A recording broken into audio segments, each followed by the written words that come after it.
Shalom, selamat pagi saudara yang diberkati Tuhan. Jumpa lagi bersama saya Daud dalam devotion pagi hari ini yang saya beri judul Janji Tuhan.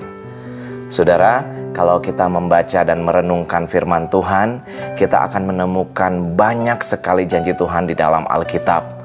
Nah, beberapa janji firman Tuhan yang sering kali kita dengar dan sering baca, misalnya di dalam Yesaya 40 ayat 31. Tetapi orang-orang yang menanti-nantikan Tuhan mendapat kekuatan baru. Mereka seumpama Raja Wali yang naik terbang dengan kekuatan sayapnya.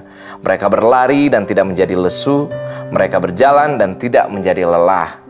Di bagian yang lain juga, Mazmur 25 ayat 14. Tuhan bergaul karib dengan orang yang takut akan Dia, dan perjanjiannya diberitahukannya kepada mereka. Selain itu, ada lagi janji firman Tuhan dalam Yesaya 41 ayat 13. Sebab aku ini Tuhan Allahmu memegang tangan kananmu dan berkata kepadamu, janganlah takut, akulah yang menolong engkau. Dan di dalam Yakobus 4 ayat 7 ada juga firman Tuhan, janji firman Tuhan berkata seperti ini, karena itu tunduklah kepada Allah dan lawanlah iblis, maka ia akan lari daripadamu.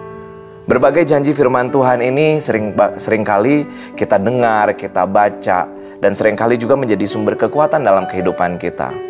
Mungkin banyak persoalan yang kita hadapi dalam kehidupan kita sehari-hari, tetapi tidak jarang firman Tuhan, janji firman Tuhan ini menjadi ayat yang menguatkan kita. Nah saudara, dari sekian banyak janji Tuhan, ribuan janji Tuhan di dalam Alkitab, pagi ini saya akan membahas janji Tuhan yang dalam Filipi 4 ayat 6-7.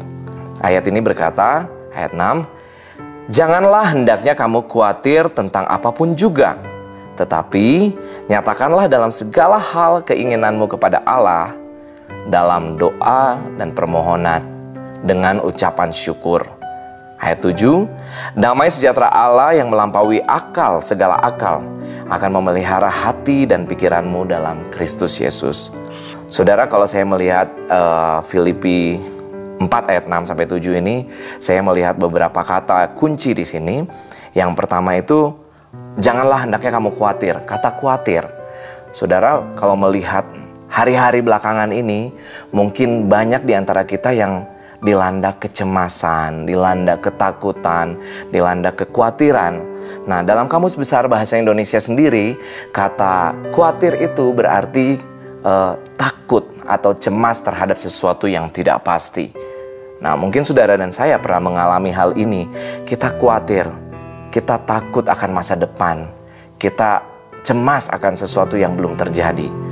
Tapi saudara, di dalam ayat ini bukan cuma berbicara tentang kekhawatiran, tapi dia memberikan solusi di dalamnya.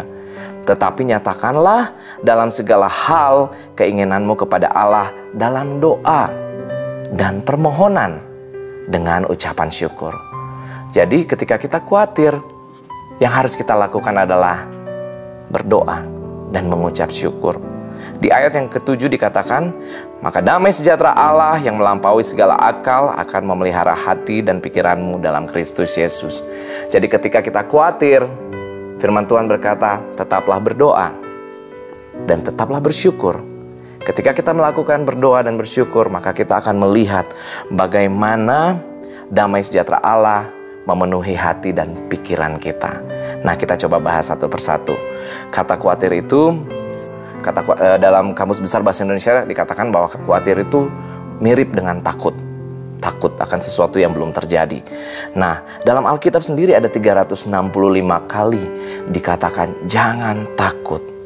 Nah, kalau kita boleh menghubungkan, ini mungkin seperti setahun dalam hidup kita ada 365 hari. Tuhan berkata 365 kali jangan takut. Jadi setiap hari kita, Tuhan berkata jangan takut tentang apapun juga yang kita hadapi.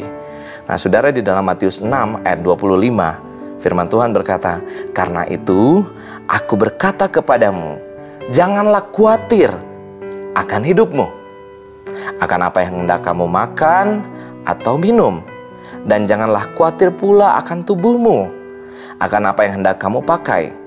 Bukankah hidup itu lebih penting daripada makanan, dan tubuh itu lebih penting daripada pakaian?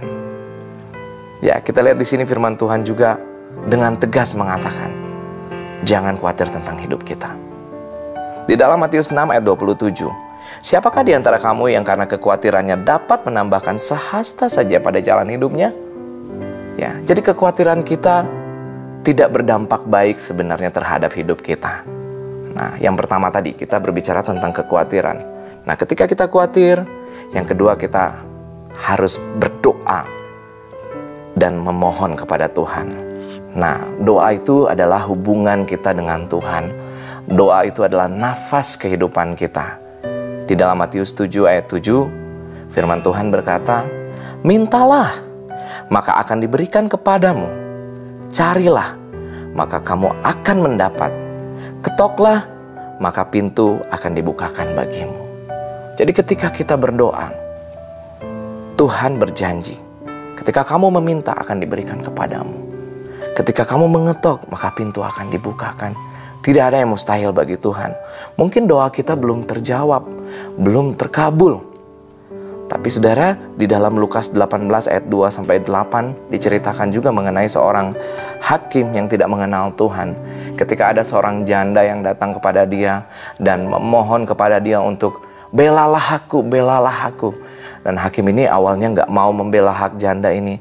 Tapi karena berulang kali dia datang kepada hakim ini, akhirnya hakim ini berkata, meskipun saya nggak mengenal Tuhan, tapi karena janda ini mengganggu saya akan saya akan membela perkaranya. Terlebih lagi Tuhan kita, apalagi Bapa kita di surga. Seorang hakim yang tidak mengenal Tuhan saja ketika ada janda yang berulang kali datang kepada dia akhirnya membela hak dari janda ini. Terlebih Tuhan kita yang memang adalah Bapa di hidup kita. Ketika kita berdoa, ketika kita datang dengan tidak jemu-jemu, ketika kita mempunyai hubungan yang erat dengan Bapa kita, saya percaya Tuhan akan mengabulkan doa kita seturut kehendaknya pada waktu yang tepat. Nah, yang ketiga, bersyukur. 1 Tesalonika 5 ayat 18. Mengucap syukurlah dalam segala hal. Sebab itulah yang dikehendaki Allah di dalam Kristus Yesus bagi kamu. Jadi ketika kita khawatir, kita tetap berdoa dan tetap mengucap syukur. Firman Tuhan bilang dalam segala hal, bukan dalam hal yang baik saja. Kalau kita mengucap syukur dalam hal yang baik, itu mudah. Semua orang bisa melakukan hal itu. Tetapi ketika keadaan kita tidak baik, ketika keadaan kita terpuruk, masih sanggup nggak mengucap syukur? Pertanyaannya itu. Tapi firman Tuhan berkata, dalam segala hal mengucap syukur. Karena itu yang Tuhan kehendaki di hidup kita. Di dalam Habakuk 3 ayat 17-18, firman Tuhan berkata, sekalipun pohon ara tidak berbunga, pohon anggur tidak berbuah, hasil pohon zaitun mengecewakan, sekalipun ladang-ladang tidak menghasilkan bahan makanan, kambing domba terhalau dari kurungan, dan tidak ada lembu sapi di kandang.